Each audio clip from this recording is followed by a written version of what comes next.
Karena keputihan itu sebenarnya adalah suatu yang biasa, tapi malu untuk ditanyakan. Kok kayak gini Celananya gitu ya? basah kadang-kadang kan, kok Padahal celananya basah, tapi enggak. bukan bau pipis gitu loh. Iya, bukan mau pipis atau Tapi apa namanya itu basah sedikit, tapi nggak ada bau, tapi bukan pipis gitu loh. oke, tapi yang nggak normal itu apa penyebabnya ya, Dok? Nah, jadi bisa jadi karena hormonal ya Bu, bisa jadi Iya. karena tadi kalau kita yang apa yang kembalikan kalau dia berubah menjadi warna jadi putih susu atau putih keabuan atau jadi kehijauan dan baunya ada yang bau amis, ada yang baunya bau busuk. Apa sih Dok supaya nggak keputihan? Apa yang harus dilakukan? Iya. Nah, sebenarnya susah sih Bu, negara kita ini negara tropis kebenaran. Jadi yang paling sering kan keringetan.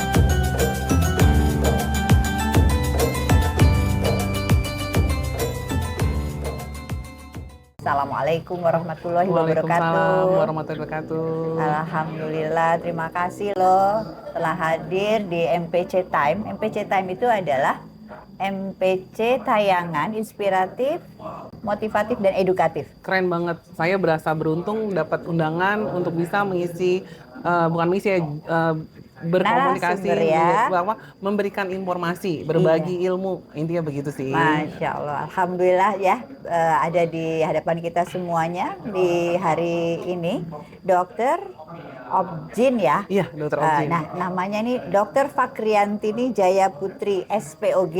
Iya, oke. Saya harus ngintip dulu karena namanya panjang sekali. Panjang banget ya.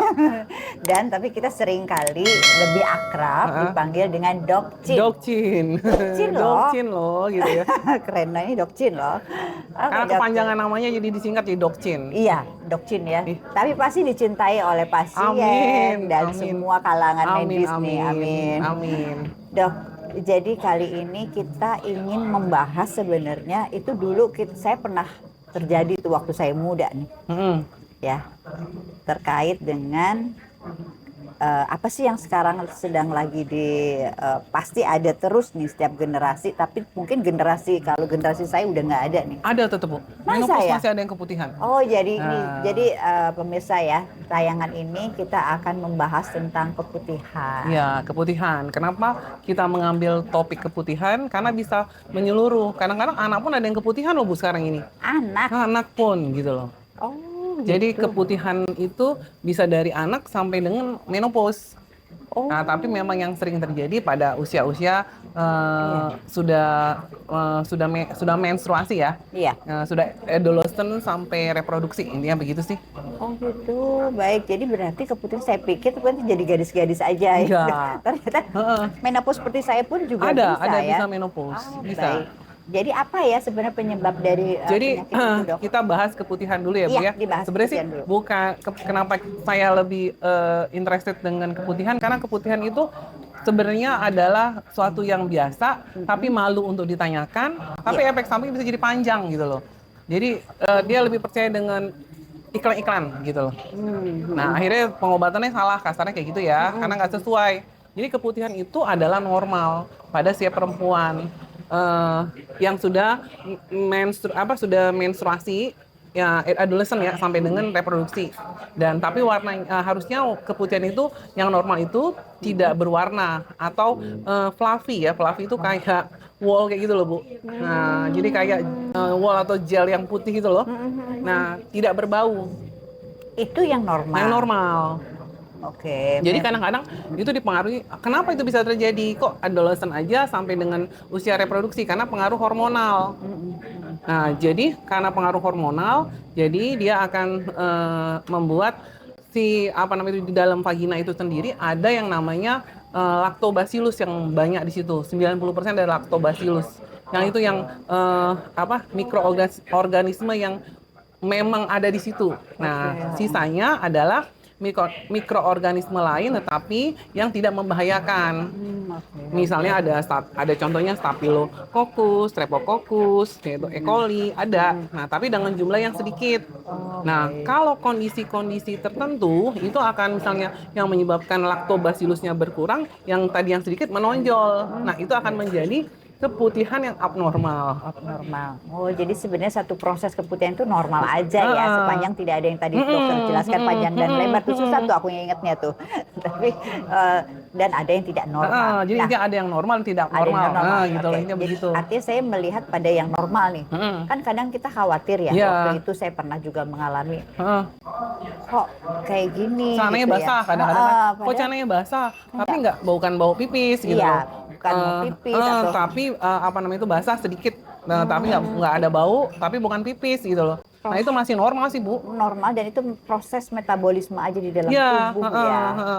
Oke, tapi yang nggak normal itu apa penyebabnya ya, Dok? Nah, jadi bisa jadi karena hormonal ya, Bu. Bisa jadi karena tadi kalau kita yang kembalikan kalau Hania berubah menjadi warna jadi putih susu atau putih keabuan atau jadi kehijauan, dan baunya ada yang bau amis, ada yang baunya bau busuk, dan bisa menyebabkan gatal, datuk panas gitu loh.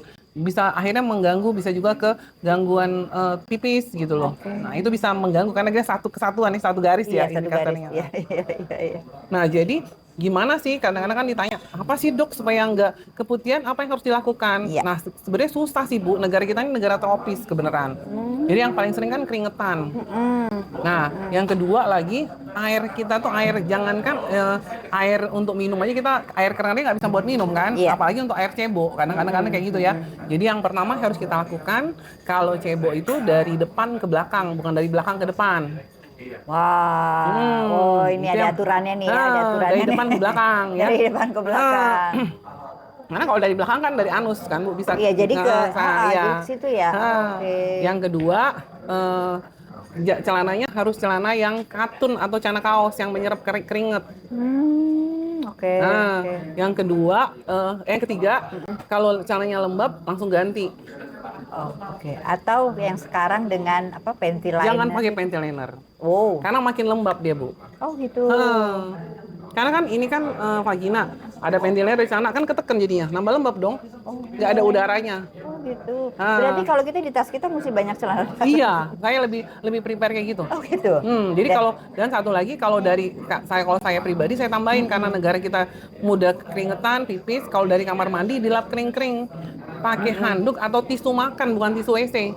Loh, kalau tisu makan itu kan kayak tisu minyak ya kan, tisu makan itu kayak tisu minyak ya. Jadi dia kalau Hanya kena air, dia nggak ada serbu-serbu. Tapi kalau tisu WC atau tisu facial tisu tuh ada serbu-serbunya. Nanti kan dianggap benda asing jadinya, Bu. Serbu-serbunya. Masya Allah, jadi begitu banyak kita harus prepare terhadap kesehatan segitiga itu ya, Dok. Sehingga sampai tisu pun ternyata kan, karena masalahnya kan dijual ada tisu toilet, tisu facial ya kan. Gitu. Nah, ya makanya kalau saya pribadi, saya biasanya pakai alas pipis. Saya semprot dulu WC-nya karena kan kita nggak tahu kebersihannya. Pakai alas pipis, saya bawa tisu makan tuh, saya kasih tempat, saya lap. Kalau kita di mall kan sekarang mall kan nggak pakai tisu ya. Nah, sebenarnya kan kalau untuk ke Go Green bermasalah, tapi gimana ya kalau keputihan lebih masalah lagi gitu. Nah, yang terakhir kali, karena yang saya bilang tadi Lactobacillus yang 90%, bagaimana maintenance-nya? Ya itu bisa minum yogurt, Bu. Oke, berarti ada solusinya, tidak hanya obat-obatan, tapi yang memang jangan pakai obat, yogurt aja. Iya, yogurt aja ya.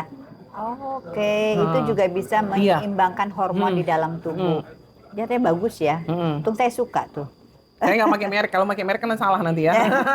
Yogurt aja. Yogurt ya. Susu basi ya. Tapi basi tapi bermanfaat ya, Dok ya. Siap. Oke, baik. Dokter, berarti apa memang semua wanita cenderung memang tadi ya normal bisa mengalami keputihan itu, semua perempuan? Bisa. Kan seperti saya bilang tadi, keputihan itu adalah kondisi yang normal kalau dengan ciri-ciri yang tadi. Iya ya. Nah, kalau kondisinya banyak faktor, misalnya dia berat badannya naik, dan hormonnya meningkat kan. Nah, terus celananya lembab, hygiene-nya nggak bener gitu loh. Kayak gitu ya. Nah, pakai celana yang ketat. Nah, yang sering terjadi itu misalnya habis olahraga, keringetan, pakai celana yang kan ketat. Iya. Males ganti, sampai di rumah aja ganti. Nah, itu kan udah lembab. Oh, oke. Nah, itu. Stres bisa nggak sih, Dok? Bisa. Kan stres hormonnya jadi kacau. Oh, iya. Jangan stres ya. Jangan stres ya. Tapi kalau hidup pasti stres lah ya. Namanya hidup. Kalau nggak mau stres, gimana dong? Bukan hidup ya. Tidur aja ya. Iya. Jadi maksudnya stresnya dinikmati. Oke, baik dokter. Kalau gitu apa saja nih yang bisa tadi ya kan mencegah sudah tahu ya.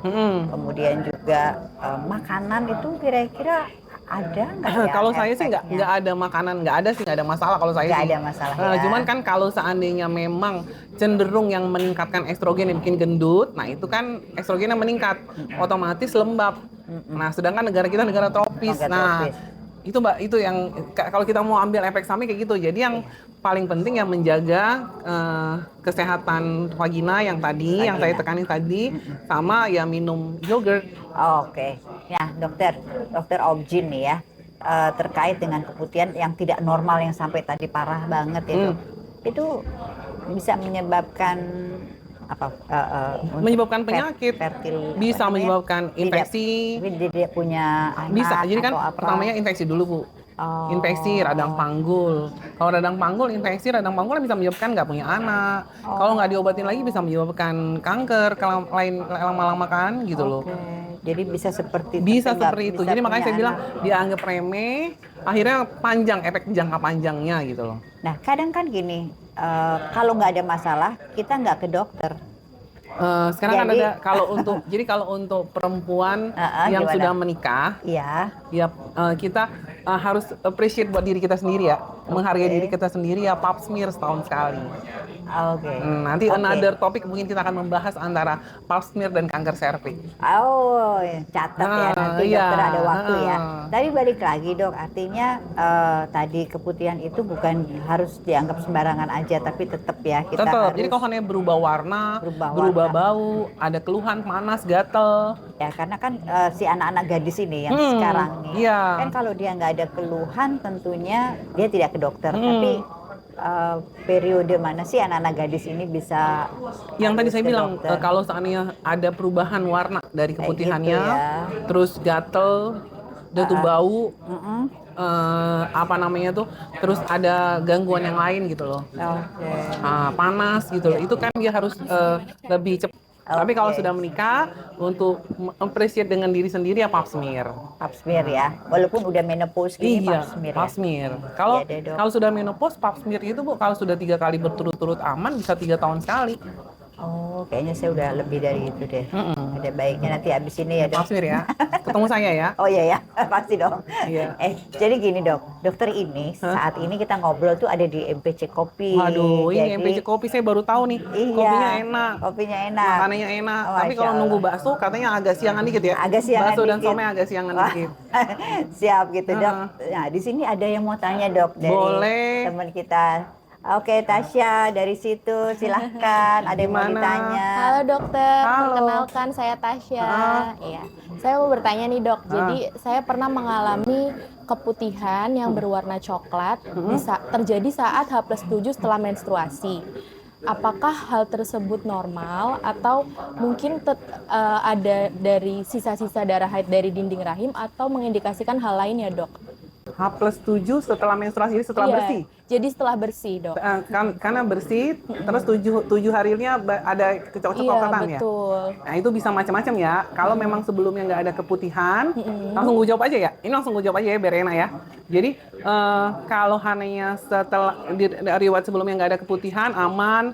Kalau dia belum menikah, nggak ada pakai KB, nggak ada segala macam, bisa jadi itu tanda dia ovulasi. Tanda ovulasi bisa jadi. Karena kan H+7 setelah mens terakhir, bukan hari pertama mens terakhir ya. Bukan. Nah gitu loh, intinya begitu. Bisa tanda ovulasi. ovulasi. Apa itu ovulasi, Dok? Tanda masa subur. Tanda masa subur. Jadi ingat-ingat Tasya nanti kalau sudah menikah itu tanda masa subur ya, Dok ya. Iya.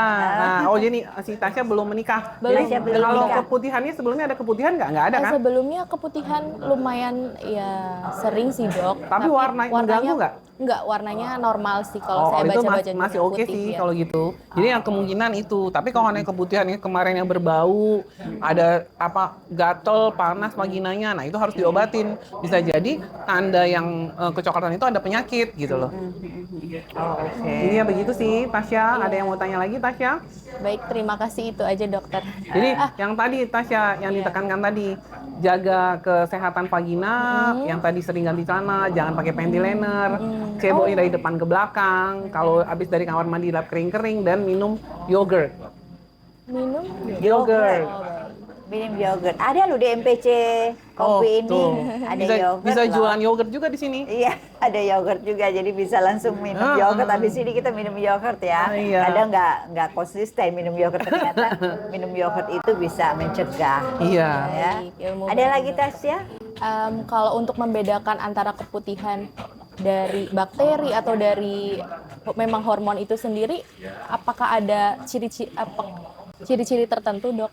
Kalau keputihan yang hormon itu yang normal maksudnya kan? Iya. Kalau yang normal itu yang tidak berbau tadi, yang kita omongin tadi, tidak berbau, warnanya bening atau dia agak fluffy kayak gitu ya. Nah, terus kalau tidak ada keluhan apa-apa dan jumlahnya nggak terlalu banyak banget gitu loh. Tapi kalau seandainya sudah abnormal, kalau dia sudah berubah warna, bau, gatel, panas gitu loh. Intinya begitu. Kalau kayak gitu ya langsung ke dokter lebih baik, karena nanti jenisnya kan beda-beda. Kalau warnanya putih susu, putih keabuan, putih kehijauan, kan beda-beda nanti terapinya. Ya, alhamdulillah. Terima kasih, dokter. Iya, sama-sama. Tapi memang kayaknya tuh kalau kita membicarakan keputihan itu kayak tabu gitu ya. Iya, malu. Padahal sebenarnya nggak apa-apa ya, Nggak Dok? apa-apa. Makanya kadang-kadang bikin malu, takutnya waduh kayak jorok. Padahal enggak sih, karena lingkungan kita memang, saya bilang tadi negara kita negara tropis. Iya, betul. Jadi nggak apa-apa nih kawan-kawan kalau mau kita diskusi tentang keputihan. Nah hari ini nih kita kupas tuntas lah ya tentang keputihan dan juga terkait dengan pencegahannya dalam satu kehidupan. Ternyata gampang aja kok ya. Tadi ya kita pakai celana kita jaga ya, kita jaga supaya nggak lembab. Tentunya lembab ya, tapi pasti kita karena jaga. kan kita keringetan kan. Betul. Negara tropis mudah panas, mudah keringetan. Iya, makanya cari celana yang menyerap. Iya, tentunya apalagi saya sendiri ternyata menggunakan sesuatu tadi tidak mencegah, malah tambah lembab gitu ya. Ya udah minum yogurt aja deh. Jadi pasti promosi yogurt tapi bukan nggak pakai merek loh. Nggak pakai merek loh. Tapi boleh ke MPC. Boleh hadir di MPC Mart karena MPC Mart menyediakan yogurt. Oke, dokter, boleh dokter sampaikan pesan-pesan dokter untuk pemirsa di sini, teman-teman semuanya, untuk bagaimana pentingnya menjaga kesehatan organ reproduksi. Ini terakhir nih, Dok. Jadi kalau saya, karena kita kan membahas keputihan, jadi intinya yang seperti kita tekankan lagi, keputihan itu bukan suatu yang memalukan, suatu yang tabu, tetapi keputihan itu tuh lumrah. Jadi keputihan itu ada yang normal dan ada yang tidak normal. Nah, kita sarankan kalau sudah ada sesuatu yang mengganggu, bau, berubah warna, gatel, pokoknya mengganggu aktivitas, langsung berobat ke dokter. Nah, untuk menjaga supaya keputihan itu tetap normal, apa yang harus dilakukan? Harus kalau cebok dari depan ke belakang. Terus menjaga supaya tidak lembab dengan memakai celana yang menyerap keringat, yang katun atau kaos. Terus dari kamar mandi dilap kering-kering pakai handuk atau tisu makan. Nah, terus jangan pakai panty liner. Kalau untuk makanan atau minuman yang diminum untuk menjaga, untuk maintenance, ya yogurt, karena di dalam vagina lactobacillus itu ada 90% di dalam vagina itu sendiri. Nah, untuk memaintenance-nya kita membantu dengan mengkonsumsi yogurt. Oh, Masya Allah. Baik, kalau gitu terima kasih banyak, Dok. Pesan-pesannya sangat luar biasa. Juga saya terima kasih atas waktunya yang sangat berharga bagi dokter, karena sebentar lagi dokter akan praktek, udah ditungguin. Ya, berbakti ya. Oh iya dong. Ya, saya berterima kasih banyak dengan kesempatan yang diberikan dari MPC TV. MPC TV. Dengan begini saya bisa membantu mengedukasi dan berbagi ilmu. Semoga dengan tayangan ini bisa membuat perempuan-perempuan Indonesia secara keseluruhan dan perempuan-perempuan Cinere tidak merasa keputihan itu suatu yang tabu, dan tidak bisa menjaga supaya keputihan itu tetap dalam keputihan yang normal. Ini ya begitu sih. Alhamdulillah, terima kasih banyak dokter. Insya Allah tayangan ini akan memberikan inspirasi terhadap semuanya pemirsa, dan jangan lupa ya untuk subscribe, like, dan juga komen ya di tayangan ini. Terima kasih dokter. Oke. Assalamualaikum Waalaikumsalam. Gini ya. wabarakatuh. Oke.